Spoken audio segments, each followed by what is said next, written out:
Merci Seigneur Jésus. Merci Seigneur Jésus. Au nom de Jésus.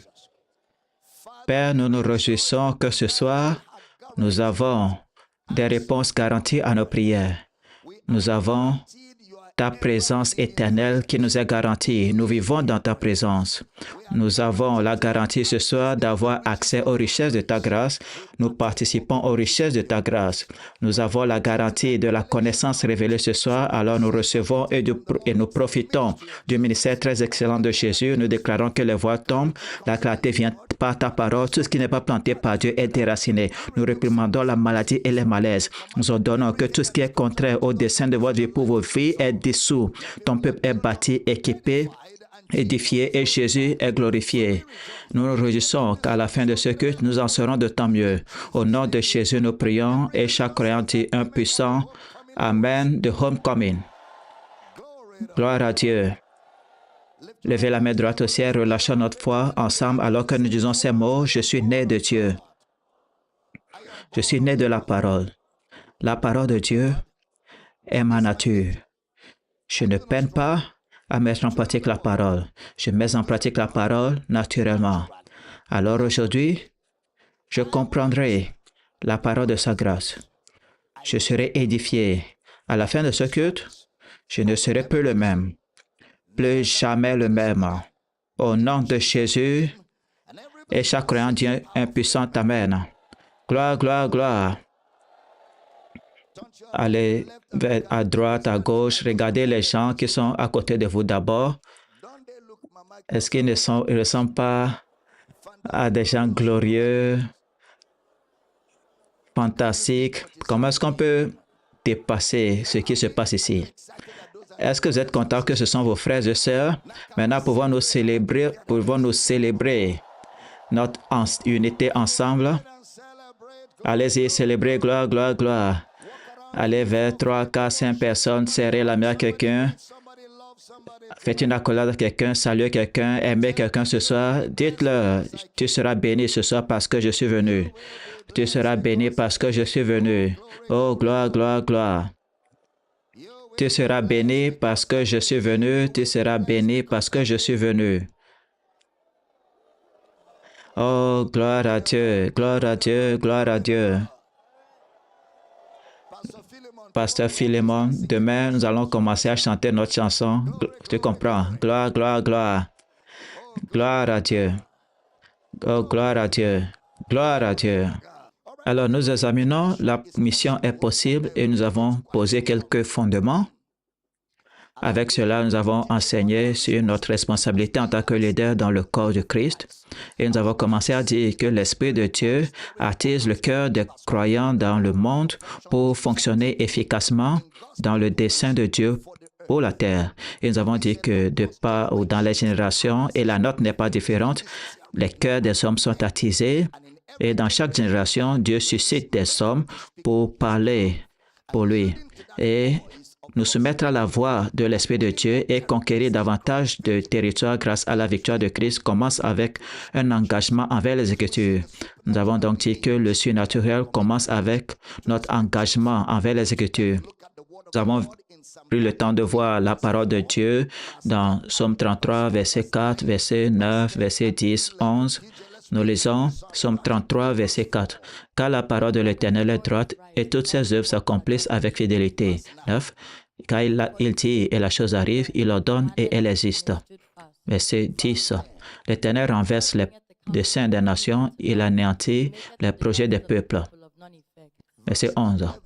Les desseins de l'Éternel suscitent à toujours et les projets de son cœur de génération en génération. Nous avons dit que le mot « parole » vient du mot hébreu « dabar » qui fait référence à ce qui est dit et aussi ça fait référence à une question discutée ou dite. Et nous avons dit que les desseins de l'Éternel suscitent à toujours et les cœurs, les projets de son cœur de génération en génération. C'est une explication du mot « dabar ». Nous avons pris le temps de voir ce mot dans la translittération comme étant le mot logos, qui fait référence à une déclaration, une intention, une histoire, un message ou, de façon plus catégorique, une conclusion ou un ensemble de faits qui disent la même chose. Et nous parlons du plan de Dieu, du dessein de Dieu.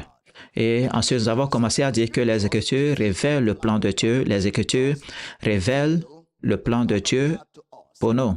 Nous avons pris le temps d'examiner le plan de Dieu pour tous les hommes et nous avons vu la mission de l'Église. Nous avons examiné nos exemples parmi les patriarches. Nous avons vu Abraham qui est sorti de la maison de son père vers un pays que Dieu allait lui montrer. Isaac, Jacob, nos patriarches dans l'Évangile, les hommes qui ont prêché l'Évangile de Christ. Et nous avons vu tous ces personnages dans les Écritures qui sont des modèles pour notre vocation, notre mission. Nous avons dit que le point essentiel concernant Abraham, numéro 1, c'est qu'Abraham a la foi dans l'Évangile, ce qu'Adam n'avait pas. Abraham avait la foi dans l'Évangile. Numéro 2, Abraham est devenu un porte-parole du même Évangile, le Nabi de Dieu. Il a fonctionné dans la charge du prophète et nous avons vu que le message de Christ de la Genèse est resté le même. Dieu les bénit, dit, soyez féconds, multipliez, remplissez la terre, soumettez, dominez. La même chose réitérée dans Matthieu 28, 18. Tout pouvoir m'a été donné au ciel, sur la terre. Allez donc et faites de toutes les nations des disciples. Leur enseignant a observé tout ce que je vous ai prescrit. Et voilà. Et nous avons pris ce matin du temps pour faire un peu de travail sur le je suis. Et voici, je suis avec vous jusqu'à la fin du monde, pour toujours. Amen. Nous avons vu Moïse, cet homme qui a quitté l'Égypte parce qu'il estimait l'opprobre de Christ plus riche que les trésors en Égypte. Et nous avons constaté que le mandat est que toutes les familles soient bénies. Ça veut dire que nous sommes envoyés à tous les continents, toutes les nations, toutes les villes, tous les villages, les hameaux, toutes les foules, les tribus, les peuples dans le monde entier, parce que Dieu bâtit un sacerdoce de tous les croyants, de toutes les nations. Et nous avons vu hier comment le mandat a été donné non seulement à Israël. Nous avons vu les 70 anciens qui représentent les 70 nations et avant les 12 tribus d'Israël ou de Jacob.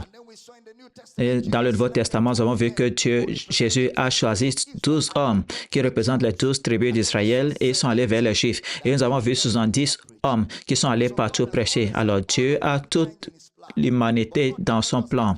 Mais Dieu ne peut pas juste apparaître du ciel. Il devra commencer quelque part. C'est pourquoi il a commencé en Israël. Et le mandat que Dieu a conféré à Israël était qu'Israël serait le porteur du message au reste du monde. Israël a échoué sur ce point-là. Alors l'Évangile est accessible à d'autres pour qu'ils en deviennent porteurs. Et aujourd'hui, nous nous réjouissons dans toute la terre que ce ne sont pas seulement les 12 ou les 70, nous sommes maintenant collaborateurs des partenaires de Dieu, avec Dieu sur le terrain. Nous avons vu le leadership rempli de l'Esprit. Nous avons dit aussi que le leader, c'est celui qui connaît la voie et qui amène les gens avec eux. Le leadership veut dire influencer, la capacité d'influencer les gens pour atteindre l'objectif de Dieu. La capacité d'influencer les gens à suivre le plan de Dieu et accomplir son dessein sous votre supervision spirituelle. Nous avons dit que cela commence avec la réunion de 2 ou 3 personnes. Là où 2 ou 3 sont rassemblés en mon nom, je suis au milieu d'eux.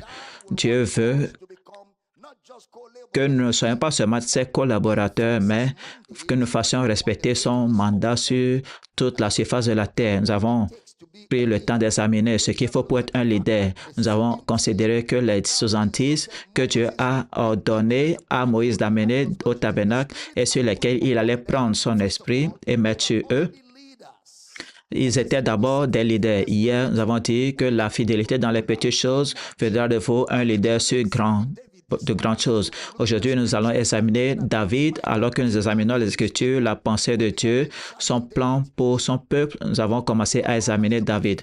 Romains, chapitre 15, verset 4.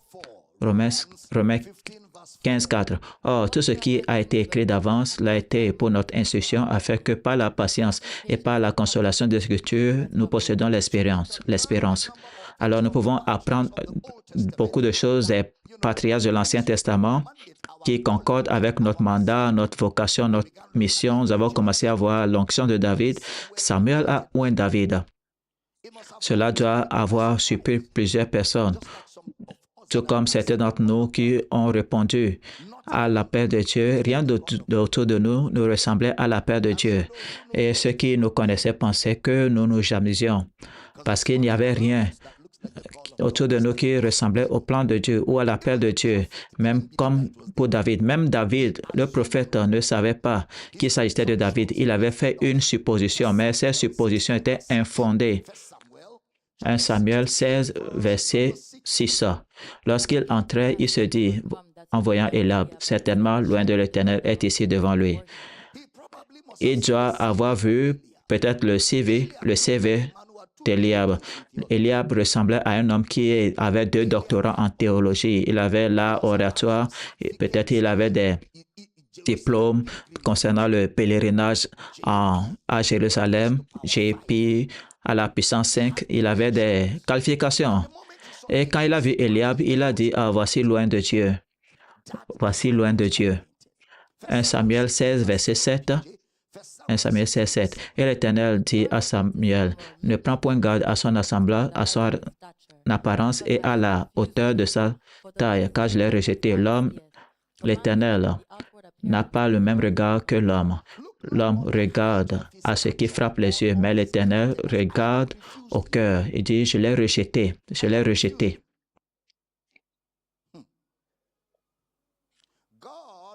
Dieu ne regarde pas, il regarde au cœur. Cette expression, je l'ai rejetée, ce n'est pas du français.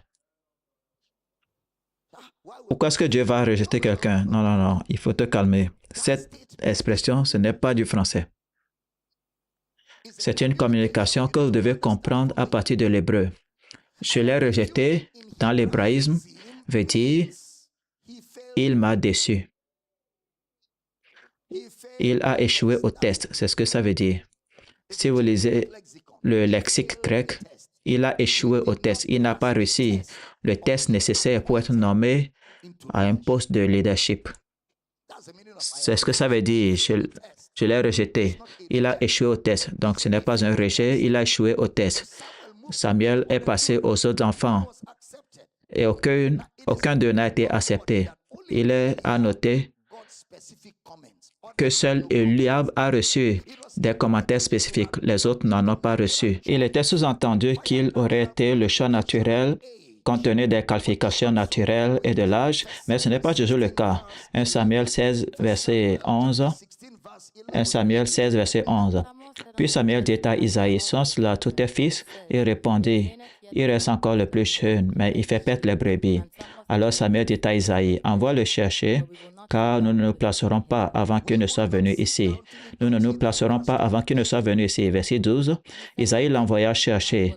Oh, il était blond, avec de beaux yeux, et une belle figure. L'Éternel dit à Samuel, lève-toi, oins-le, car c'est lui. Lève-toi, oins-le, car c'est lui. Maintenant, notez les détails très subtils ici. Numéro 1, David n'était pas présent. On voit le Père. Au jour de l'onction, David n'était pas présent parce que papa l'avait envoyé. David n'était pas là-bas. Il était en mission. Il était sur le terrain de mission. Il était là à servir le plan de Dieu quelque part. Il n'était pas là. Ce qui veut dire qu'il n'avait même pas l'avantage parce que tous les frères étaient là, ils avaient beaucoup plus d'avantages que lui. David n'était pas là-bas. Mais il était où? Il gardait les brebis. Les brebis de qui? Ou quel genre de brebis? Prêtez attention s'il vous plaît. Il fut oint et tout le monde a avancé. Dans quelques minutes, je vais répondre à la question des brebis. Et plus tard, le scénario de Goliath est apparu et nous a fourni les détails que nous ne pouvons pas voir immédiatement dans ces versets. 1 Samuel 17, versets 17-18. Isaïe dit à David, son fils, « Prends pour tes frères cet épha de grains rôtis et ces 10 pains et cours au camp vers tes frères. Porte aussi ces 10 fromages au chef de leur millier. Tu verras si tes frères se portent bien et tu m'en donneras des nouvelles certaines. » Après l'onction, le Père l'a envoyé en mission, une tâche ingrate. Un oint de Dieu va nettoyer les toilettes avec cette onction mondiale. Moi, nettoyer les toilettes. Je n'aime pas comment le coordinateur du campus parle. Est-ce qu'il sait que tu as apporté une bénédiction dans son campus? Il me dit d'aller nettoyer les toilettes. Je suis une voix mondiale. Est-ce qu'il sait qui a rejoint son campus? Il faut demander d'après moi, auprès du conseil des pères de la foi.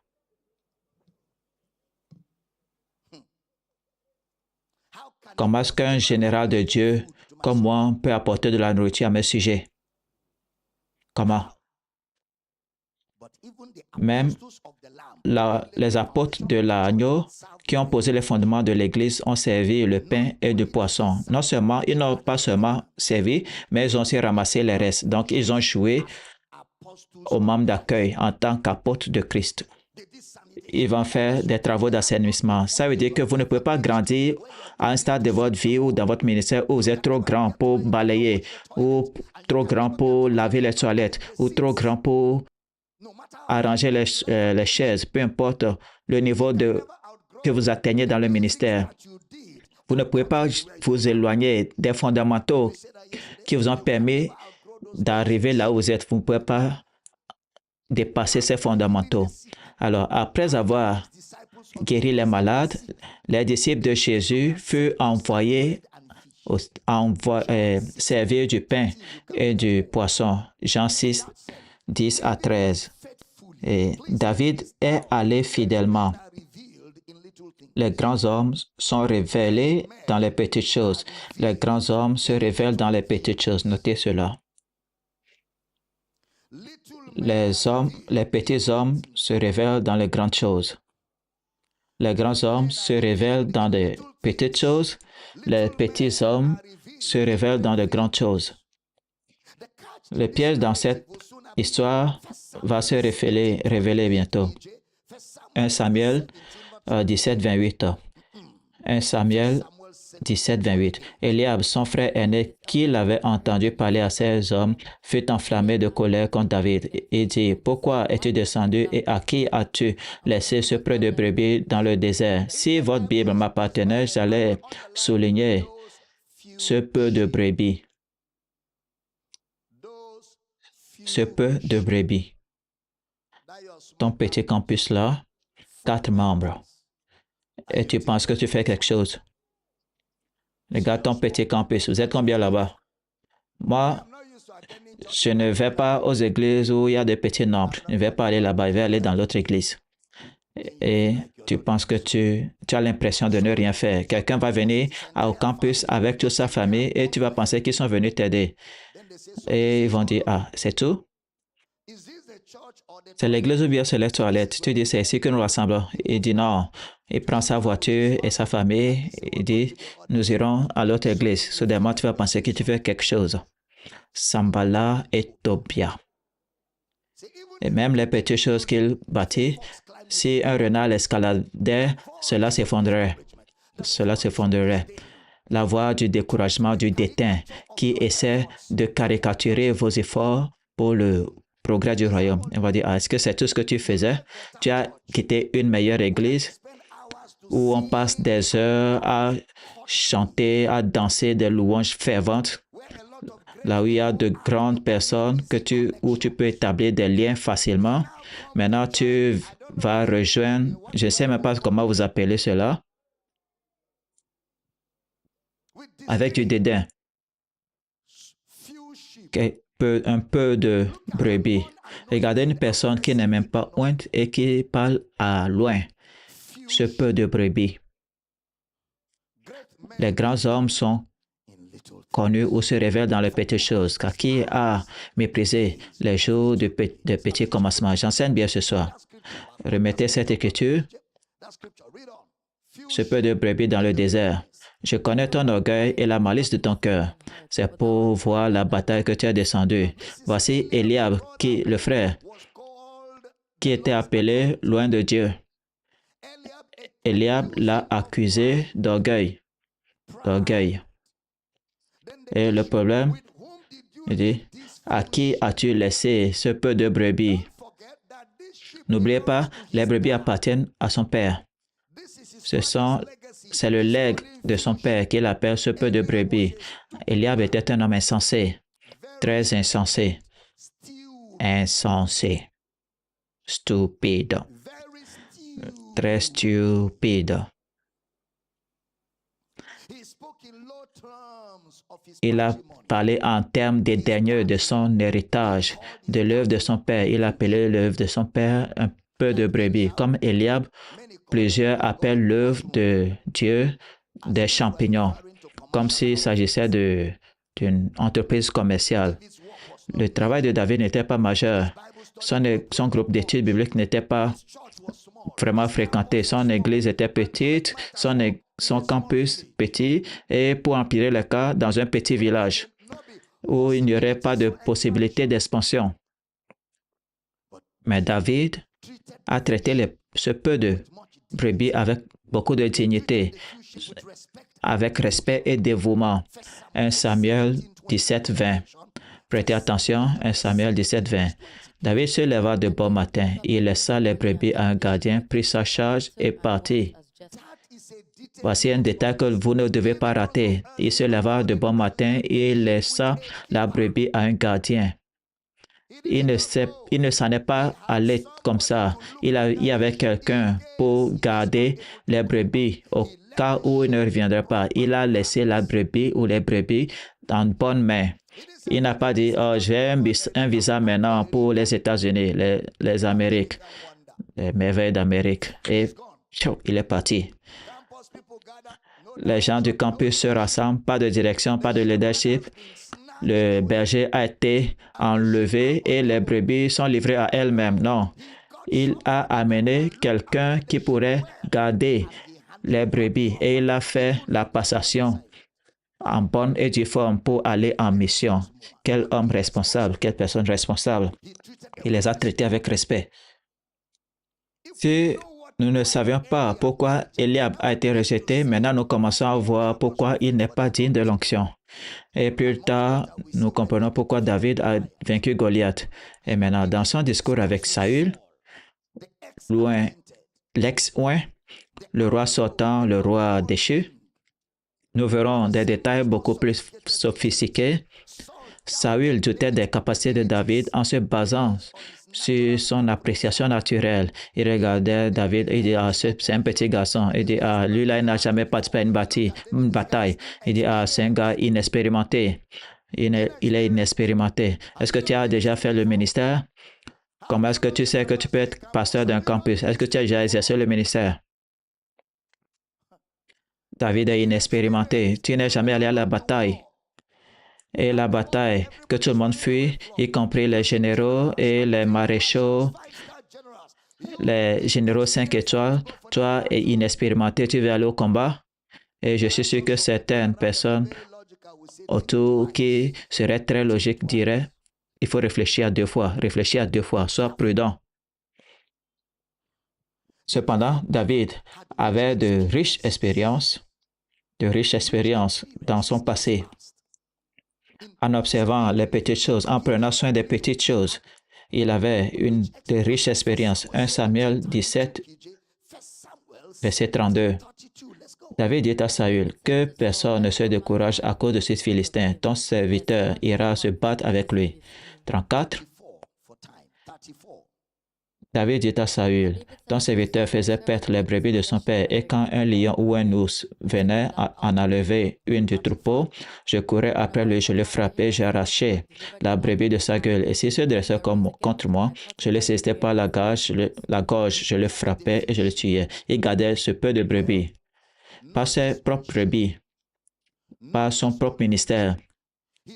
Il affrontait le lion, l'ours, et aucune brebis n'était perdue.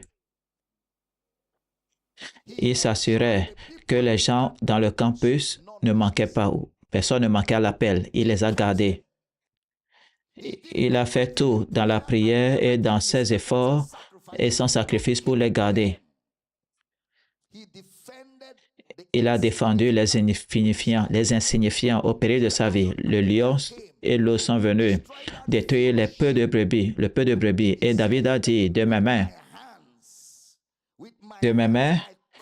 je le saisissais de la gorge, je le frappais, je le tuais. David a appris à mener ses batailles à partir d'un nombre insignifiant. Et nous parlions de cela ce matin.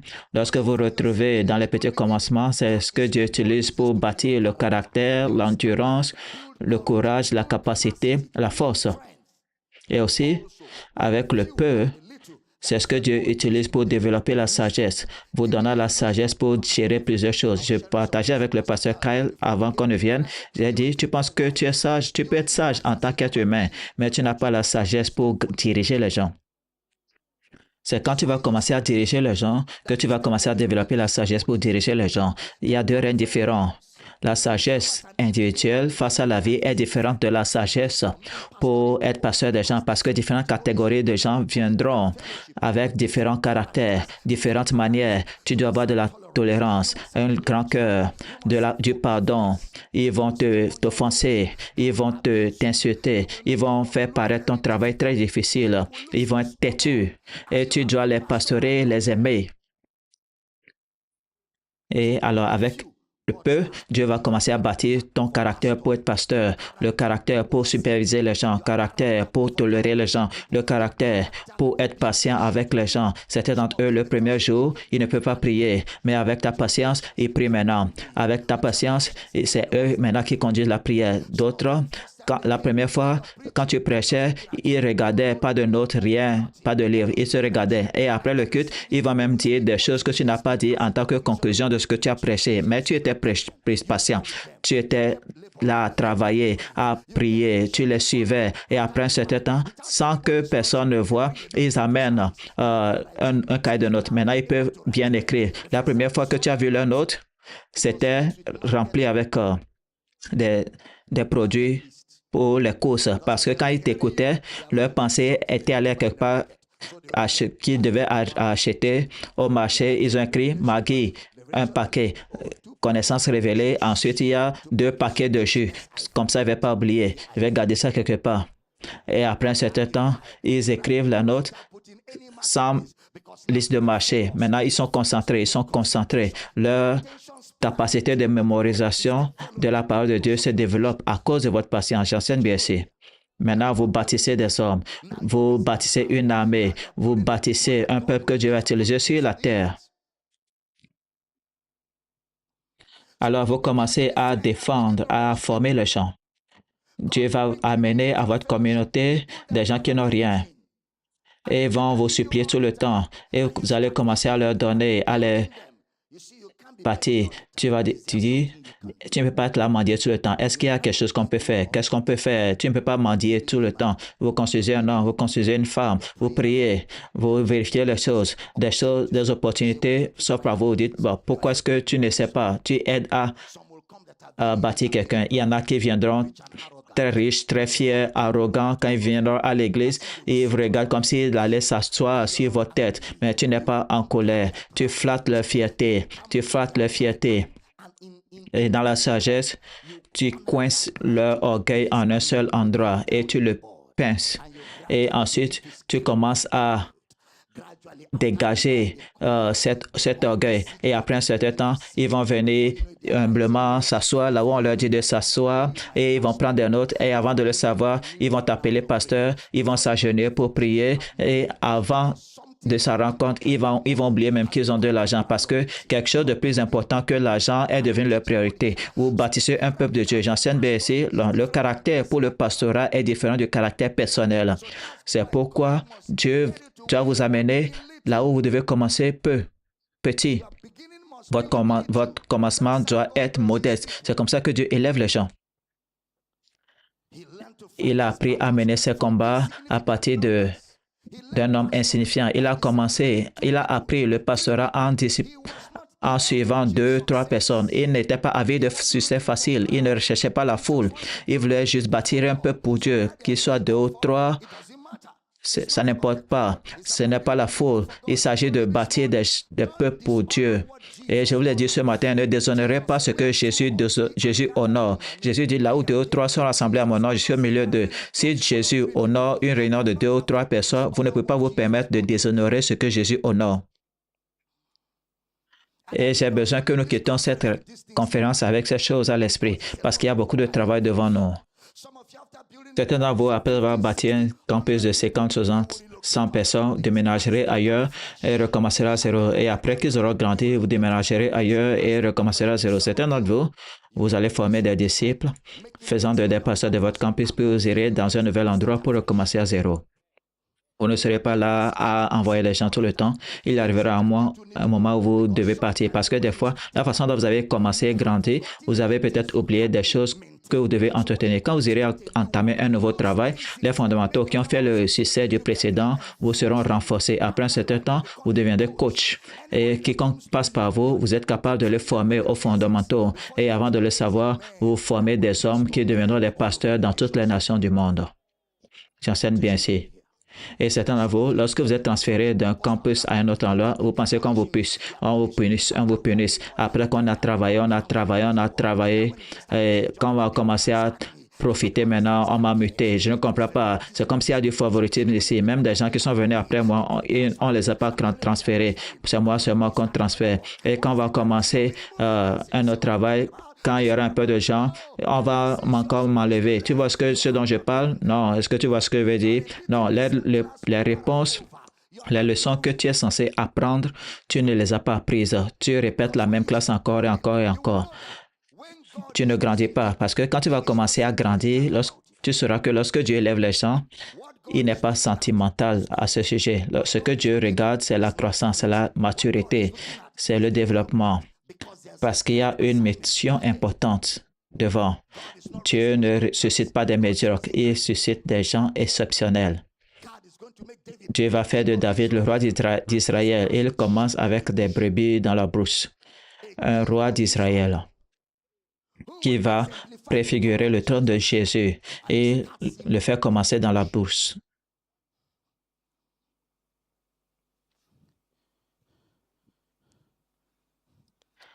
Si David avait fui le lion et l'ours à l'église des enfants, le lion et l'ours dans la maison, dans l'église de maison, si David avait fui et s'est montré paresseux et n'a pas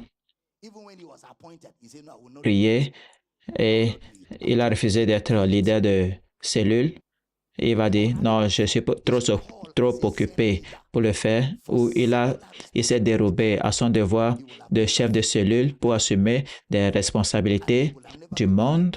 Il n'aurait jamais affronté Goliath et ne serait jamais devenu roi. On va voir quelque chose d'autre. Saül n'était pas entièrement convaincu parce que David n'apparaissait pas à la télé. Il n'avait pas de page Facebook active. Quand il faisait des vidéos, seules 3 personnes regardent.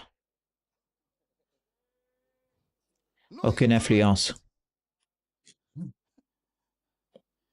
Il n'est pas allé à l'école biblique.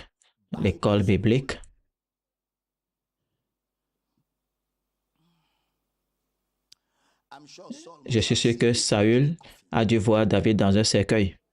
Il dit, ce garçon, on aura juste une cérémonie d'enterrement. Ce que les généraux 5 étoiles de l'armée d'Israël fuient, Israël avait les meilleurs soldats. Ce garçon veut y aller et mourir et gaspiller nos revenus pour un enterrement. Saül a dû penser à cela. Il dit, tu dis que tu étais dans la brousse ou bien est-ce que c'était un ours en peluche? Tu as dit lion. Est-ce que c'est le roi lion, ce qu'on voit à la télé? Simba? Simba est qui? Et Mufasa.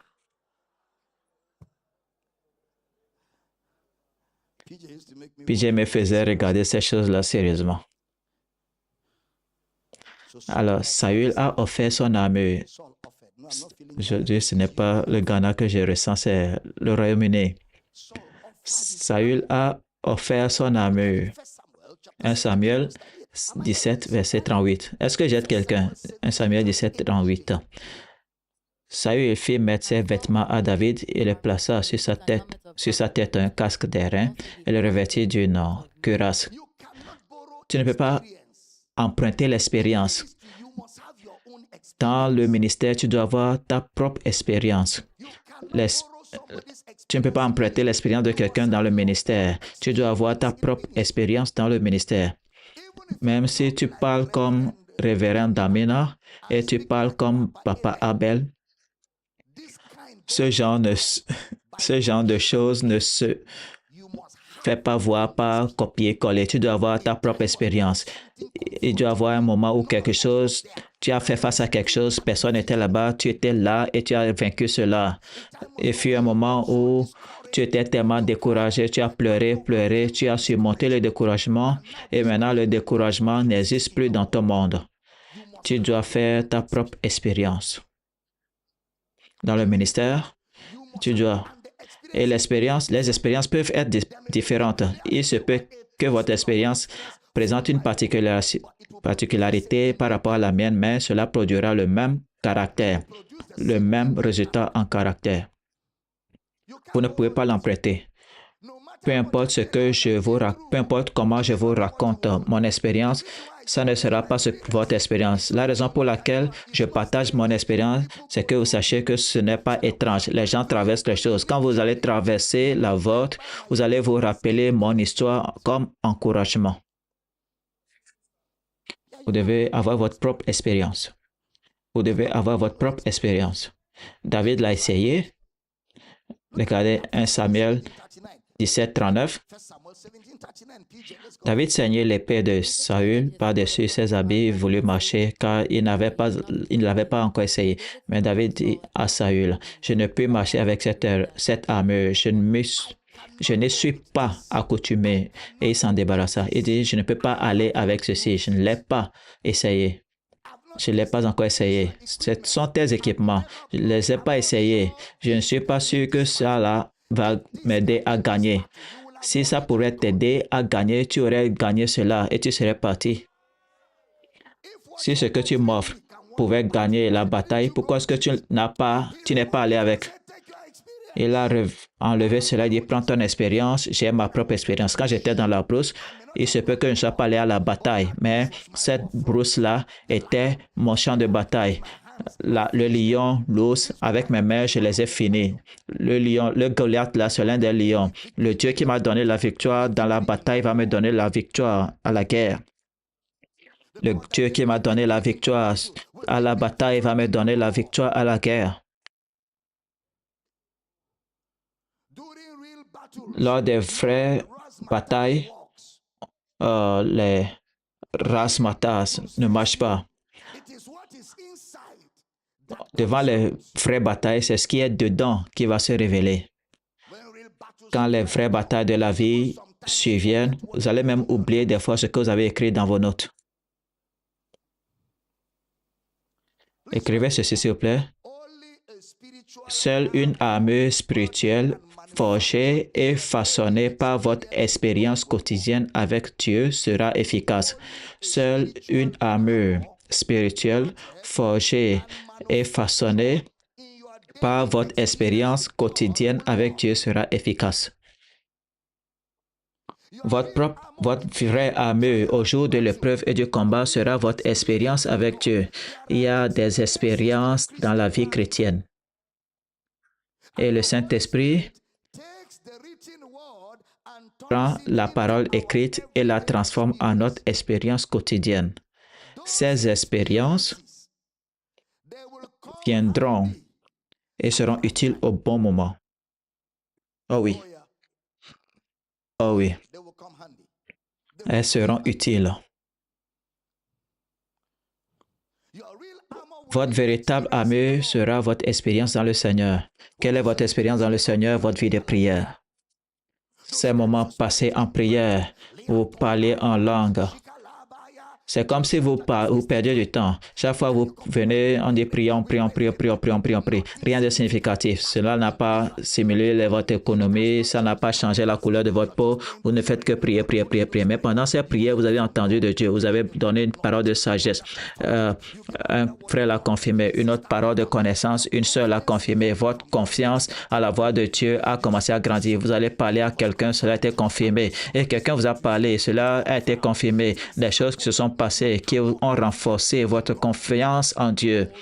Toutes ces choses sont invisibles qui contribuent à votre expérience. Et au jour de la bataille, vous n'allez pas vous souvenir de Jean 3,16, mais vous allez vous souvenir de ces rencontres qui ont constitué une plateforme sur laquelle vous tenez, et vous allez dire, je sais que mon Dieu va paraître. Vous ne citez pas une écriture en ce moment, mais vous tenez dans la force de vos expériences. David dit Goliath, j'étais dans la brousse. Le lion et l'ours sont venus. De mes mains, je les ai finis. Qui es-tu, toi incirconcis Philistin, pour défier la main du Dieu vivant? Tu viens contre moi au nom de tes idoles, mais je viens contre toi au nom de l'Éternel.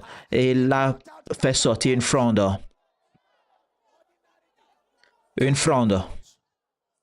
Il n'a pas utilisé l'équipement de l'armée d'Israël. C'est la même catapulte qu'il utilisait. Mesdames et messieurs, cette même chose que tu utilisais dans ta marche avec Dieu, c'est ce dont tu auras besoin au jour de l'opposition, dis-j'ai entendu. Mais si tu n'es pas dans une marche avec Dieu, quand ce jour viendra, il n'y aura rien à utiliser. La préparation, le temps de préparation, ce n'est pas un temps gaspillé. Regardez Jean 3, 16 ou 14, pardon.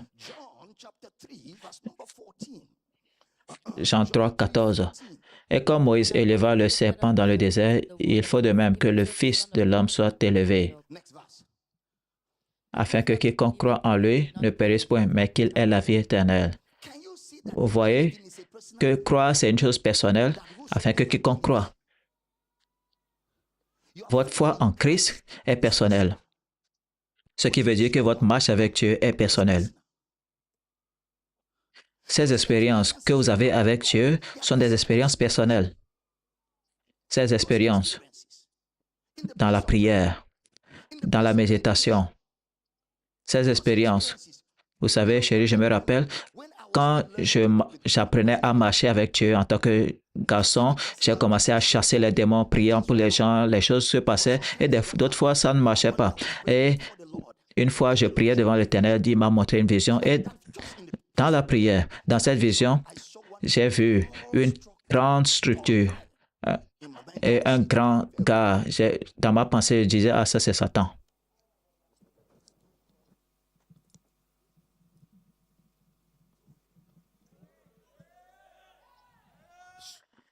Je me tenais à côté de lui et quand je me tenais à côté de ce géant-là, quand j'ai regardé, ma tête était sous son genou. C'est comme ça qu'il était grand.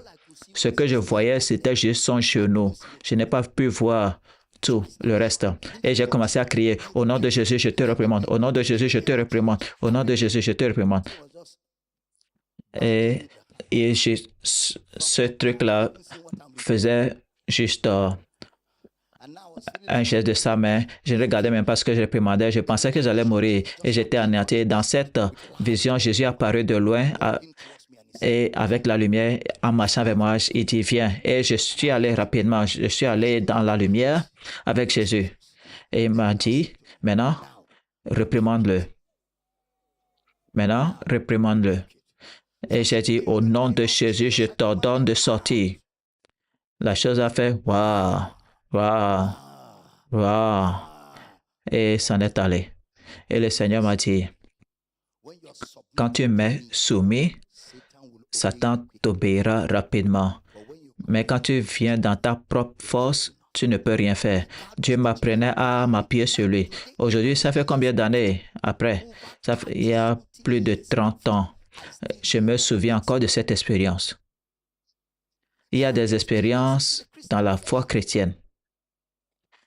Il y a des choses que vous aurez, des rencontres, des révélations. des moments avec Dieu. Ces moments sont inestimables, inestimables. Vous ne pouvez pas les acheter au marché. Vous devez les avoir par la pratique, avec le développement personnel. Lorsque vous priez, votre prière est exaucée. Lorsque vous parlez dans la vie des gens, cela se produit. Toutes ces choses ne viendront pas du marché. Ce sera développé dans la prière, dans la Bible, dans l'étude biblique, dans le jeûne. Ce sont les trésors qui constituent votre expérience de ministère et votre expérience de vie. David pouvait s'appuyer sur une riche expérience grâce à un peu de brebis, un peu de brebis. Par exemple, vous ne pouvez pas négliger le peu de brebis que vous avez et chercher une foule qui est déjà prête. Vous ne pouvez pas ignorer le peu de brebis que vous avez et chercher une foule qui est déjà prête. Votre peu de brebis mérite votre ministère. Ne me prenez pas, la question est celle-ci. Ou bien, qui est-ce que Dieu vous a confié? Qui est-ce que Dieu vous a confié? 2, 3 personnes, 5 personnes? Maintenant, pas besoin d'être pasteur de campus. Pendant que vous êtes en chemin pour être pasteur de campus, combien de disciples formez-vous? Et ces disciples-là, avec combien d'entre eux vous passez beaucoup de temps? C'est ce dont nous parlons. Quand vous pouvez former 2, 3 personnes, vous êtes déjà pasteur. Vous êtes déjà pasteur. Être pasteur, ce n'est pas un titre. Être pasteur, c'est une responsabilité. Une fois que vous êtes engagé dans la responsabilité, c'est que vous êtes déjà pasteur. Acte 20, 28. Acte 20, 28. Prenez donc garde à vous-même et à tout le troupeau sur lequel le Saint-Esprit vous a établi. On va arranger le micro. Prenez donc garde à vous-même et à tout le troupeau sur lequel le Saint-Esprit vous a établi évêque pour paître l'Église du Seigneur qu'il s'est acquise par son propre sang. Qu'il soit 2 ou 3 ou 5 ou 20 ou 50 ou 100. Accomplissez votre travail avec fidélité. Regardez ces gens que Dieu a amenés dans votre campus. 5 personnes, 6 personnes. Combattez leurs lions et leurs ours pour elles. Combattez leurs ours et leurs lions. David combattait les lions et les ours, pas pour lui-même, mais pour les brebis. Il dit, je ne vais pas regarder cela arriver. Il dit, je ne vais pas regarder ça arriver. Ces conneries ne peuvent pas arriver. Je ne vais pas regarder cela arriver. Je suis allé dans plusieurs campus et les membres m'ont dit, le coordinateur que tu nous as donné, c'est le meilleur. Il m'a soutenu, il a prié pour moi. J'étais à Londres, et il disait que le pasteur Follard était exceptionnel. Il viendra prier. Les gens des États-Unis disent la même chose de pasteur Jessica, même les gens du Royaume-Uni, même les choses, les gens au Ghana, les gens au Nigeria disent la même chose de pasteur Gospel. Ils vont me soutenir, prier jusqu'à ce que ça marche. Oui, ça c'est le pastorat. C'est ça le pastorat. Ce n'est pas que les gens qui sont sous vous traversent des choses et vous êtes là, vous mangez, vous souriez. Non. Vous mettez à genoux et vous dites non, Seigneur, je regarde, je supervise ces personnes en ton nom. Ce que tu ne peux pas permettre, je ne vais pas permettre cela. Au nom de Jésus, ceci doit changer. Le frère Paul a dit, mes enfants, pour qui j'éprouve encore les douleurs de l'enfantement jusqu'à ce que Christ soit formé en vous. Il dit, j'éprouve encore les douleurs. Je l'ai fait auparavant, je le fais encore jusqu'à ce que Christ soit formé. Vous priez pour les gens, vous priez jusqu'à ce que vous voyez que le message les affecte, jusqu'à ce que le message les affecte. Je rencontre des gens que je n'aurais jamais rencontrés, mais je les rencontre. Ils disent, docteur Damina, tu ne sais pas qui je suis. J'ai juste écouté ton message pendant quelques minutes et quelque chose m'a dit, suis. Et maintenant, en te suivant, je suis pasteur des pasteurs. Qu'est-ce qu'il y a dans le message qui captive les gens? La parole bien divisée, la prière, elle est bien divisée. Et il y a aussi la puissance de prière derrière le message. Des fois, ce que vous allez entendre qui va vous accrocher à mes enseignements peut ne pas avoir de sens. Juste une petite parole qui est controversée, mais vous ne pouvez pas vous en départir. Tu dis, ah, cette chose-là qui dit là n'est pas correcte, mais je vais découvrir encore un peu. Et quand tu t'embarques dans dans ce voyage de découverte, c'est que tu es accroché. Est-ce qu'il y a des témoins dans la maison? Tu en deviens accro. Hier, un frère m'a raconté après le culte, il a dit, je suis un chirurgien plastique, je suis venu avec mes enfants à cette conférence, je ne suis pas allé à l'église, je ne vais pas à l'église, on ne va pas à l'église. C'est la première fois qu'on vient à l'église. Mais il dit, j'ai écouté à plus de 300 enseignements dans les 2 dernières années, plus de 300. Et dit, dans ma clinique, c'est ce que tout le monde écoute en venant se faire soigner. On appelle ma clinique la clinique de Damina. Et il dit, après t'avoir suivi pendant 2 ans, j'ai envoyé ma nièce à ton école biblique pour qu'elle vienne vérifier si c'est réel. Ma nièce a appelé, a dit, c'est réel. Nous avons acheté notre billet et nous sommes venus. Son petit garçon, si j'ai un peu de place, après ceci, je vais lui demander d'amener le petit garçon. Il dit, le petit garçon et ma fille sont tes disciples. Et il leur demandait de confirmer parce qu'ils me suivent. Et il a dit au garçon, qu'est-ce que papa a enseigné ce soir? Le petit garçon, il m'a regardé et dit, la première fois que Jésus est venu, il est venu pour nous. La deuxième fois que Jésus est venu, il est venu en nous. La prochaine fois que Jésus viendra, il viendra avec nous. J'ai regardé ce petit garçon, j'ai secoué la tête. Ce petit garçon, vous le verrez ce soir, je vais le chercher dans ce culte. Quand des gens disent à Kadamina, quelle est notre pédagogie pour les départements des enfants? Il faut leur enseigner ce que j'enseigne.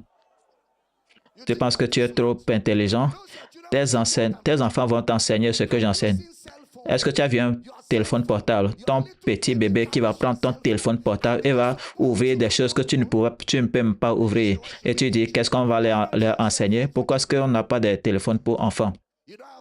Il n'y a pas de téléphone pour enfants. Tu veux un manuel d'école de dimanche pour les enfants. Comme ça, tu vas leur dire, David et Goliath, David passait par Jéricho et il a rencontré quelqu'un en Samarie. Et des Samaries sont allés au jardin d'Éden. Et au jardin d'Éden, il y avait des eaux et puis de la papaye. Et Adam a mangé la pomme. Et comme ça, dans plusieurs années, on va commencer à désapprendre et apprendre. Non, on va leur enseigner la sainte doctrine, la parole de sa grâce. Et ils la connaîtront. Je sens que je prêche ici. Que quelqu'un crie, tu n'auras pas besoin de leur enseigner. Du plus grand au plus petit, ils me connaîtront tous. Si j'enseigne, crie, j'entends. Ils me connaîtront tous. Tu n'auras pas besoin de les enseigner. Ils me connaîtront du plus petit jusqu'au plus grand. J'enseigne bien ce soir. La seule chose qu'il faut leur enseigner et pour laquelle ils ont besoin de manuel, c'est la loi de Moïse. Si c'est l'évangile de Christ, ils n'ont pas besoin de manuel. La même chose que les adultes entendent, les enfants comprendront. Dis, j'ai entendu. Asseyez-vous.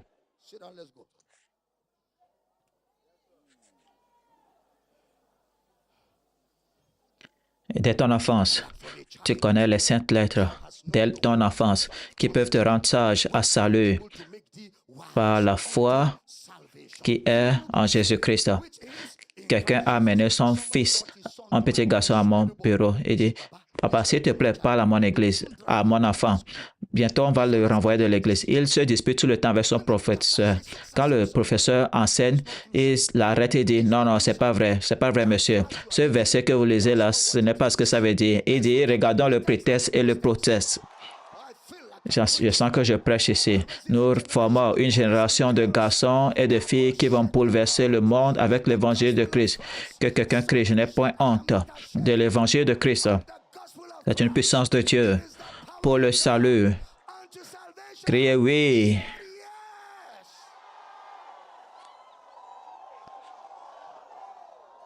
Il dit à son professeur, non, monsieur, ce que tu amènes là, il faut arrêter cela. Il y a la connaissance révélée dans ta classe.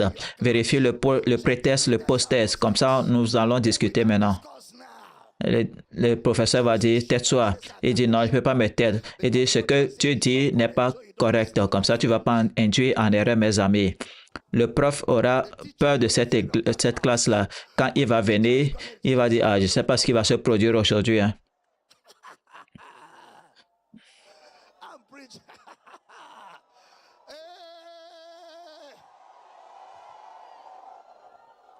De mon vivant, si tu ne presses pas Jésus, tu auras peur de la chair.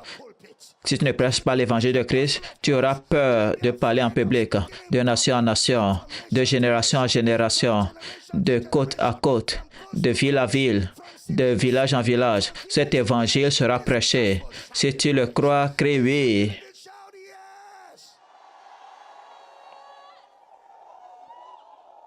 Et cela se produit déjà. Les pasteurs refusent de mettre leur message en ligne. Ils se retirent parce qu'ils ne veulent pas être scrutés. Si ce que tu prêches est la vérité, tu n'as pas peur d'être scruté.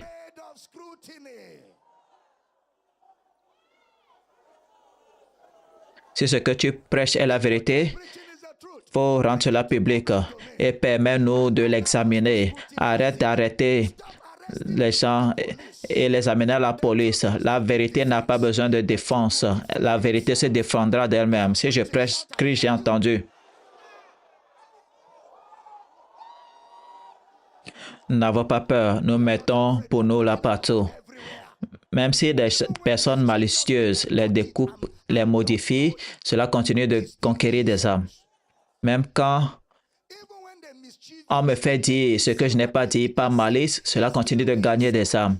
J'ai entendu que ce frère a dit à quelqu'un, tu sais, le premier message que j'ai entendu de Dr. Damina qui m'a amené à le suivre, c'est que Marie n'est pas la mère de Jésus. Imaginez ce genre de message-là qui va inciter quelqu'un à me suivre. C'est tout. Il dit, je vais vérifier davantage. Une fois que tu dis, je vais vérifier davantage, c'est comme de la cocaïne. C'est plus fort que la cocaïne.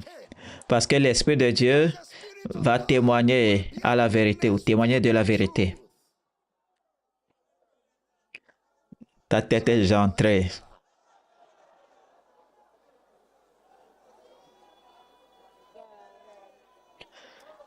Cette chose-là, elle est partout.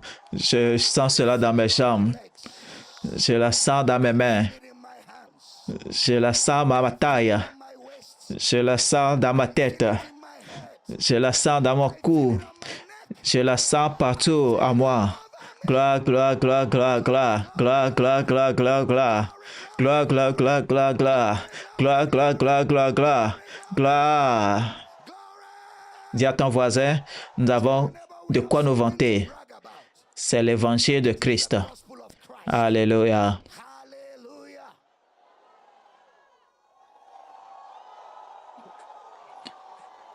Je sens cette chose.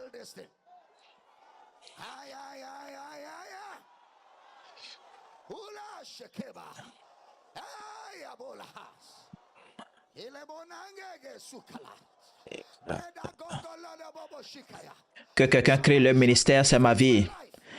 Ma vie, c'est le ministère. C'est le plus grand honneur que je puisse recevoir dans ma vie. Être un collaborateur de Jésus-Christ pour amener les hommes des ténèbres à la lumière glorieuse. Gloire à Dieu. Bien, quelqu'un va prier, fini. Si vous me laissez, on ne va pas quitter ce lieu cette nuit. J'aimerais que vous priez à votre voisin. Pas de distraction. Pas de distraction. Pas de découragement. Focus sur focus, concentration sur concentration. Prie pour ton voisin. Le diable ne profitera d'aucune situation.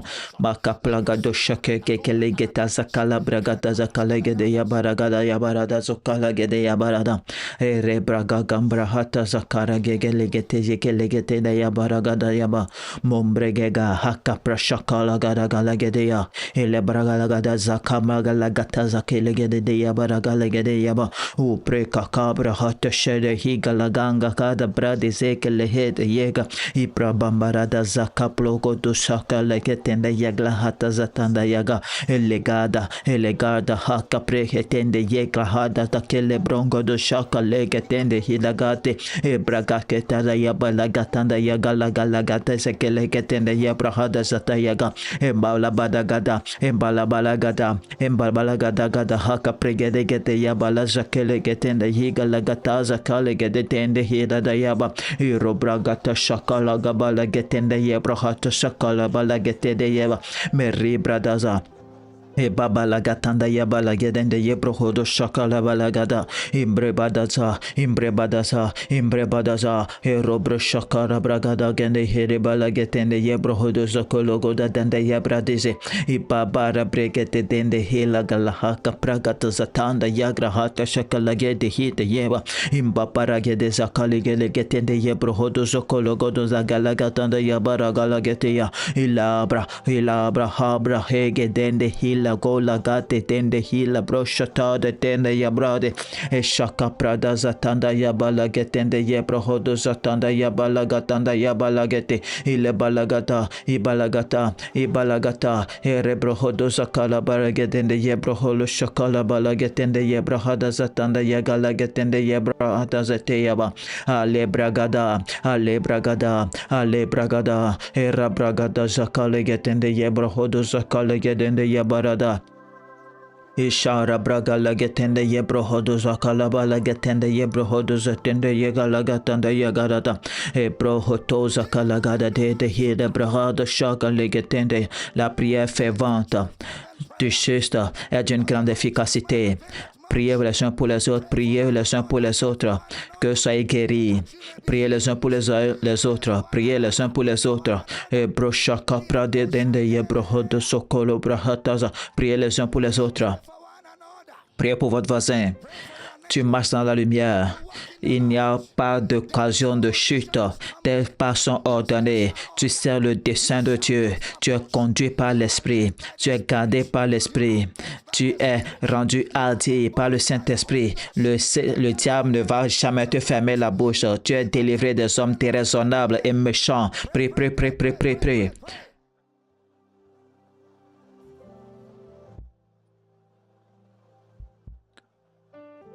Prie pour ton voisin. Tu n'es pas un gaspilleur de grâce. La grâce de Dieu est sur ta vie. Tu marches de façon digne de l'Éternel. Tu marches de façon digne de l'Éternel.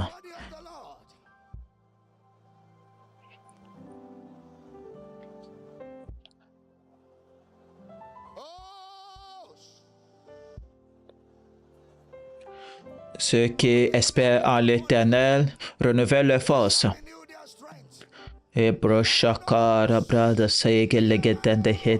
L'élargissement, l'expansion. Make kapraga la haka prega de zate hege le balagata zete tende yabrahata shaka legete dende yagraga tazatanda yage e bohada balagete zekelege den yabalagata zaka legede ya ile brada zata yagala ha brohodo shaka legede de imbrahada zataya e rebrohodo shaka legede tende yebrohodo shara brakata.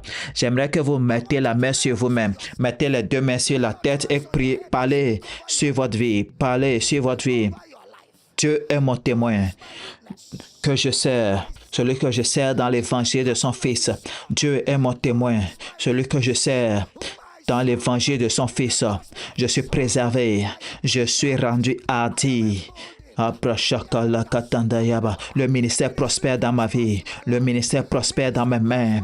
E kobre shaka la gatanda yaga le heke proda zatanda yaga la bala kete de yaba meru brada hebre shaka la gada zetende yaga hede di yabrada sakabre tende hele grege te jato yabala e brabada sata ya krakatanda yabrahada shaka la gadanda yabrohodo zetende yage ele bragadaza e brohoko pro shake le getende yabrohodo satanda yabrahada gele ketende yabala gata et la blagata. Merci Seigneur Jésus. Merci Seigneur Jésus. Merci Seigneur Jésus. Des fidèles serviteurs qui se lèvent en ce lieu, des fidèles serviteurs, un peuple qui va te servir dans la fidélité, dans la sincérité et l'honnêteté, un peuple qui ne commettra pas de violence envers l'évangile. Oh, preshaka la bragada zatanda yagala gatanda yabrahada zakelegetenda yabrahadasha. Levez les mains, commencez à le louer. Remerciez-le de vous utiliser. Remerciez-le de vous avoir appelé. Remerciez-le de vous utiliser. Remerciez-le pour sa grâce qui coule en vous. E prashaka bragadaza tehege la braga kanda heda balagatanda yabrahata shara brahataze e breketa danda yabrahala barakataza tanda yaba. Père, nous te donnons la louange. Merci Seigneur Jésus. Merci Seigneur Jésus. Nous nous réjouissons. Merci Seigneur. Notre souverain sacrificateur, notre apôtre. Merci Père.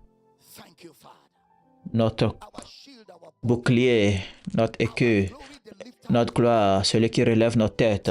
Merci Père, notre sauveur, notre rédempteur, notre gardien, notre soutien, celui qui a commencé l'œuvre qui l'achèvera. Merci Père. Merci Seigneur. Nous ne sommes pas désobéissants à la vision céleste. Merci Père. Merci de nous avoir fait partager ces connaissances. Merci d'avoir ouvert nos yeux. Merci de nous avoir préparés au travail. Merci pour le privilège de te servir. Nous nous réjouissons que ces prières sont exaucées. Au nom de Jésus, nous prions. Je vais entendre un amen de homecoming. Gloire. Oh mon Dieu. Oh, je vous le dis, je vous le dis, je vous le dis, je vous le dis. Le monde s'en porte mieux parce que nous sommes ici. Je dis, le monde s'en porte mieux grâce à notre présence. Une ville qui est bâtie sur une colline qui ne peut jamais être cachée. C'est ce que vous êtes. Vous êtes une ville bâtie sur une colline qui ne peut jamais être cachée. Partout où vous entrez, votre présence va exiger des explications. Les gens vont dire, qui est-ce? Qui vient d'entrer ici? Votre présence va exiger des explications. Vous ne pouvez pas être ignoré. Ce que vous portez ne peut pas être ignoré. Même quand vous ne parlez pas, votre présence, votre allure, les gens vont vous regarder et diront, voici un homme de Dieu. Votre allure, votre présence, parce que vous y allez en l'honneur de Jésus. Celui qui vous reçoit, me reçoit. Celui qui me reçoit, reçoit mon Père qui m'a envoyé. Merci Seigneur Jésus. Alléluia. Alléluia. Nous allons prendre votre honneur d'offrande. Mais si ce frère est présent, veuillez venir avec votre fils. Ce frère dont j'ai parlé, si vous êtes là avec votre fils, amenez-le. Qu'il voit cet homme oint de Dieu. Venez aussi avec votre fille. Prenez votre offrande d'honneur pendant qu'ils arrivent. Prenez votre offrande d'honneur. Quelqu'un dit, Docteur Damina, pourquoi est-ce que tu n'as pas un manuel différent pour l'église des enfants? Le même manuel que les adultes utilisent, c'est le même manuel que les enfants utilisent. Regardez l'homme de Dieu.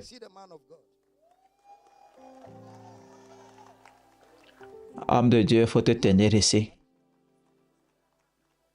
C'est l'homme. Voilà l'homme. Voilà l'homme. Il dit, la première fois que Jésus est venu, il est venu pour nous. La deuxième fois, il est venu en nous. La prochaine fois, il viendra avec nous. Il m'a dit cela hier soir et je l'ai prêché hier soir. Si c'est tout ce que vous avez entendu dans un culte, vous avez entendu l'évangile. C'est le Père, voilà le Père. Vous êtes bénis. Et c'est sa sœur.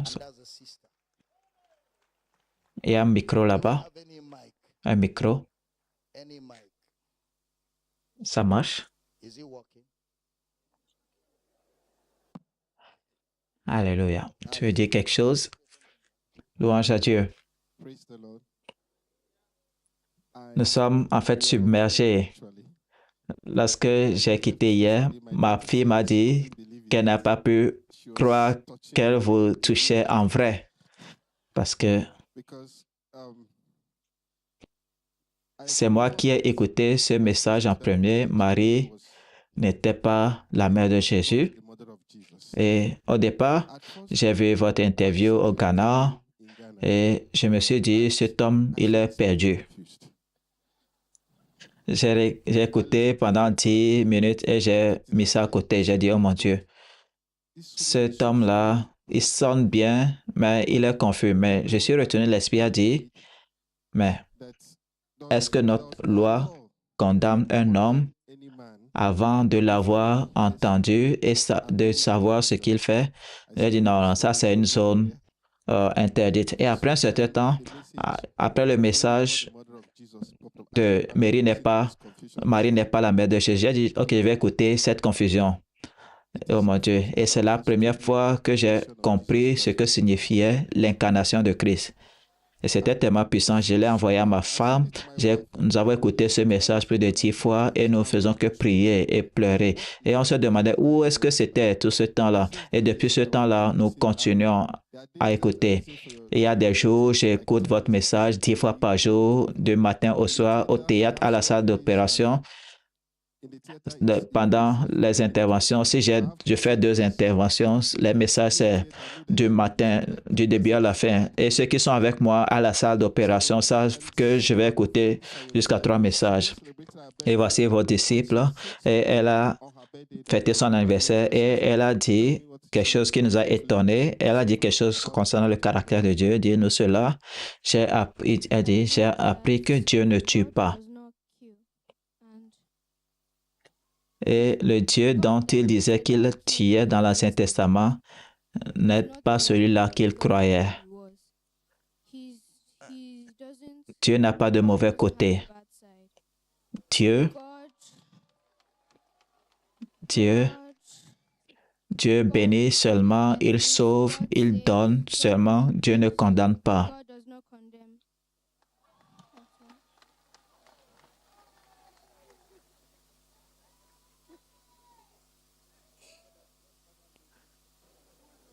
Quel autre message est plus important que celui-ci? Ce qu'elle vient de dire là, beaucoup d'évêques ne le savent pas. Des théologiens tombent là-dessus. Mais de la bouche des enfants et des nourrissons,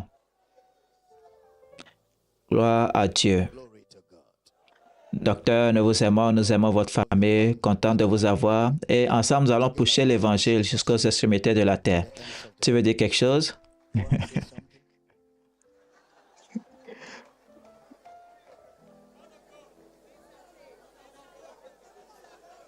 Est-ce qu'il devrait dire quelque chose?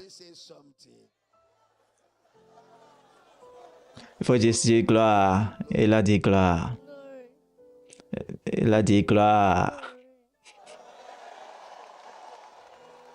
Gloire à Dieu. Célébrons-les alors qu'ils s'en vont. Quelle bénédiction. Cela est notre témoignage. Ne parlons pas de voitures, maisons, terrains, argent. J'ai rejoint cette commission la semaine dernière seulement. Les preuves sont là dehors. Pajero, édition ou modèle 1979. Ne vous réjouissez pas de ce que les démons vous obéissent, mais réjouissez-vous de ce que vos noms sont écrits au ciel. Ça, c'est notre témoignage. Prenez votre offrande d'honneur. Si vous me le laissez ici, hein, Michael Bush ne va pas tenir Axe des cancellers. Mais j'aimerais qu'on y aille aussi. Donc, prenez votre offrande d'honneur. Si vous écoutez à la radio, vous voulez soutenir ce que nous faisons, nous avons le monde entier à atteindre. C'est Power City International. Vous avez les comptes dont les détails s'affichent à l'écran pour vos offrandes, pour envoyer vos dons, pour envoyer tout ce que vous voulez faire comme offrande, dons et autres. Vous pouvez les envoyer au compte dont les détails sont affichés à l'écran. Je vous dis, on a beaucoup à faire pour le Seigneur dans le monde entier. Merci de soutenir ce que nous faisons. Père, nous donnons avec foi, avec joie. Nos offrandes sont d'un bon parfum devant toi. Merci pour le privilège de faire avancer ton royaume avec nos ressources. Nous et tout ce que nous possédons, nous t'appartenons. Merci pour l'opportunité de servir ton dessein. Au nom de Jésus, nous prions et chaque croyant dit, c'est Amen sur notre finalité. Nous espérons que vous avez été bénis et enrichis par cet enseignement. Likez cette vidéo, partagez-la avec tous ceux qui sont autour de vous. Commentez, abonnez-vous à cette chaîne et activez la cloche de notification pour ne pas rater nos prochaines mises en ligne. Soyez bénis, Jésus est Seigneur. Amen.